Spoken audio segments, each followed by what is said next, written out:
Unsur kebahasaan pada surat lamaran pekerjaan adalah ketentuan yang harus diperhatikan dalam menulis surat lamaran pekerjaan.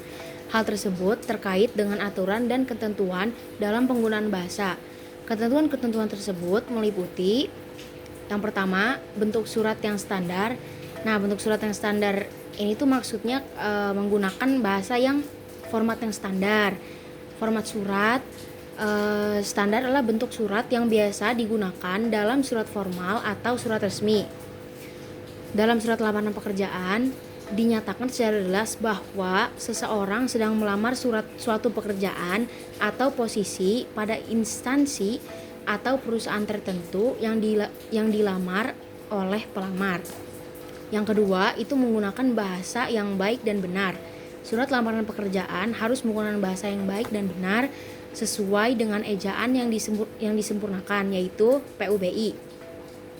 Dalam menulis surat lamaran pekerjaan harus menggunakan bahasa dan kata-kata yang tidak bertele-tele agar maksud yang ingin disampaikan lebih jelas.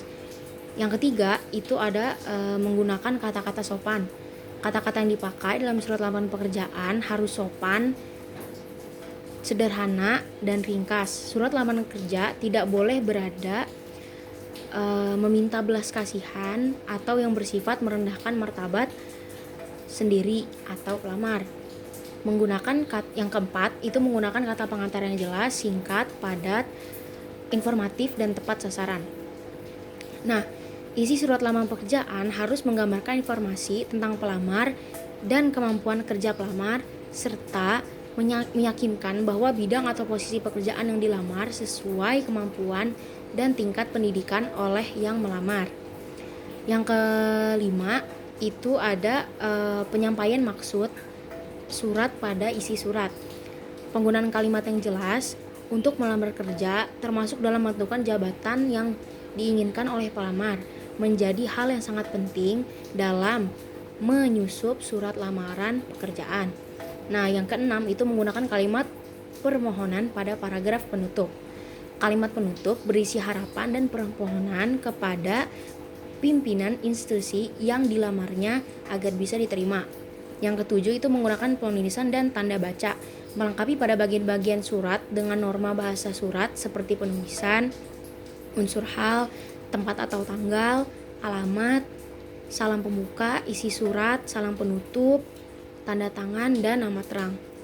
Yang kedua, itu ada ketentuan menulis sistematika surat lamaran pekerjaan. Sistematika surat lamaran pekerjaan itu ada 9.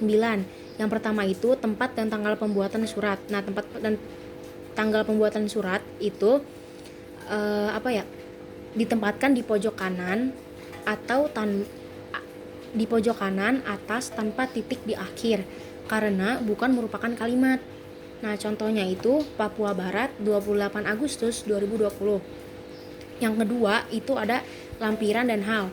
Lampiran dan hal itu merupakan kata lampiran dan hal tidak disingkat, dan angka dalam kolom lampiran ditulis menggunakan huruf. Contoh lampiran itu kayak 4 lembar.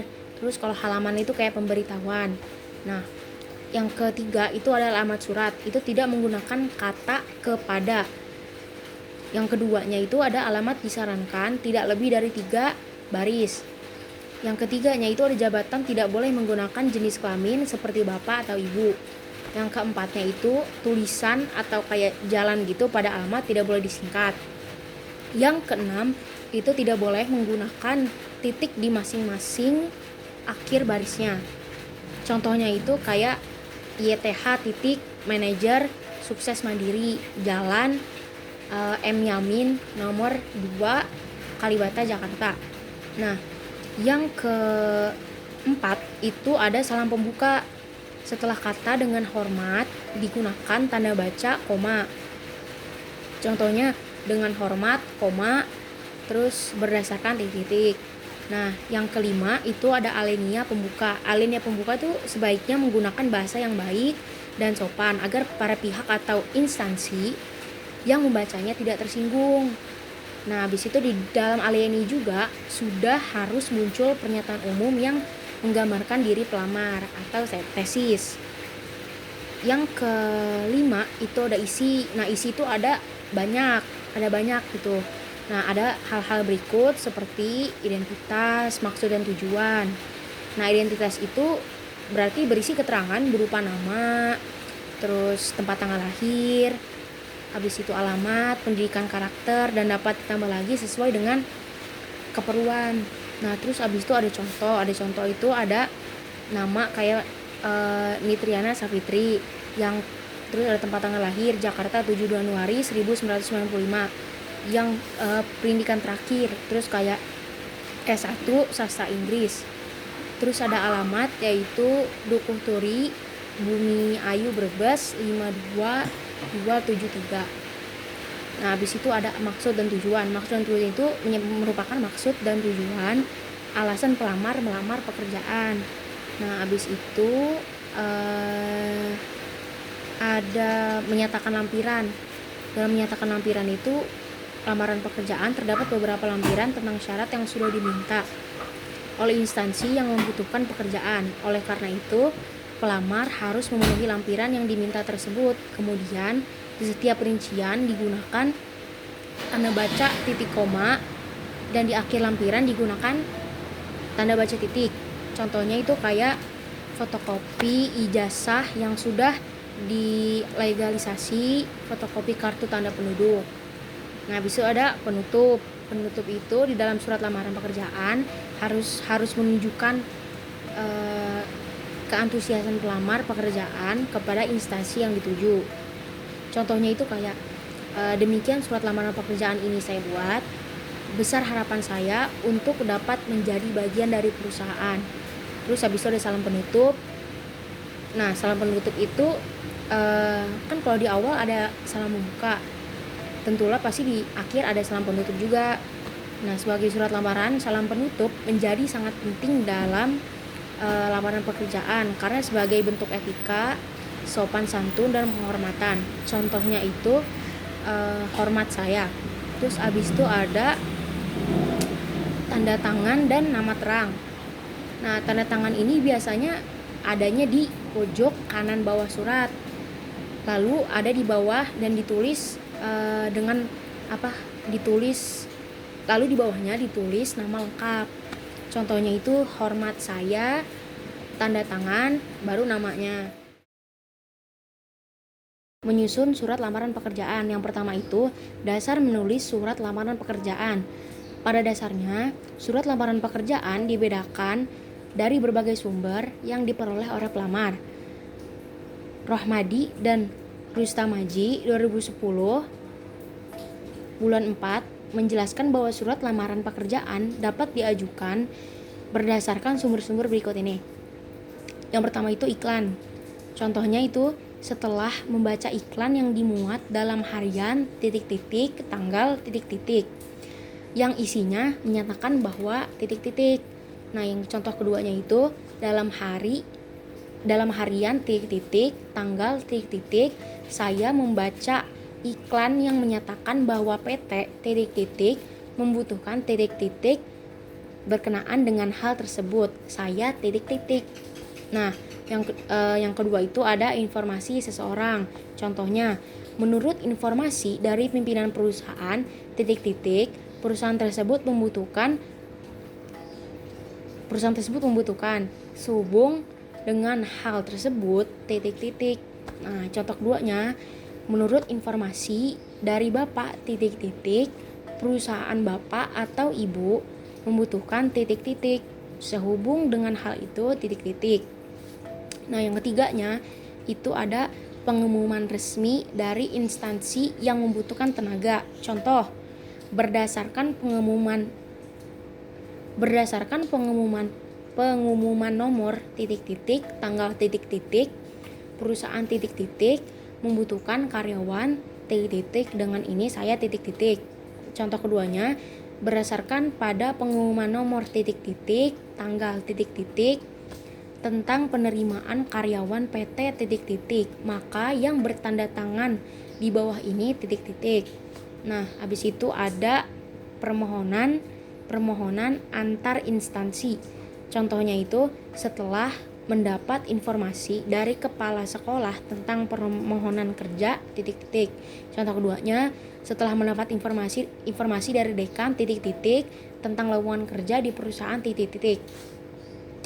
Habis itu ada inisiatif sendiri. Contohnya, yang bertanda tangan di bawah ini, titik-titik, dengan ini mengajukan permohonan untuk diterima sebagai karyawan pada titik-titik.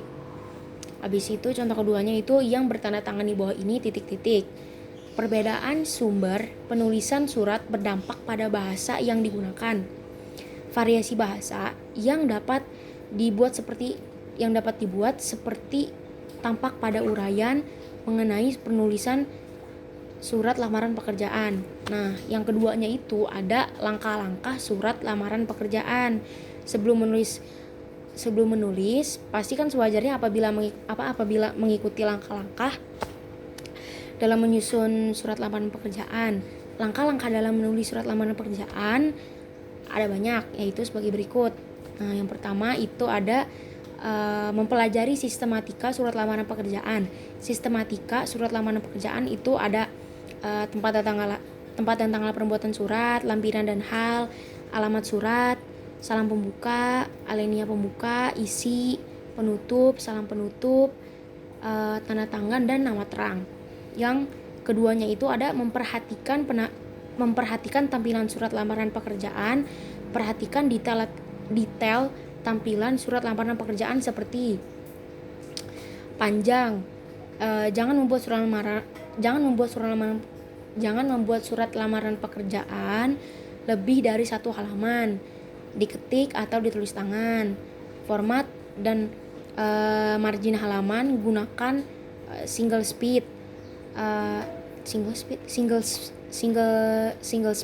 antar paragraf dan margin 1, serta diatur dengan format rata kiri.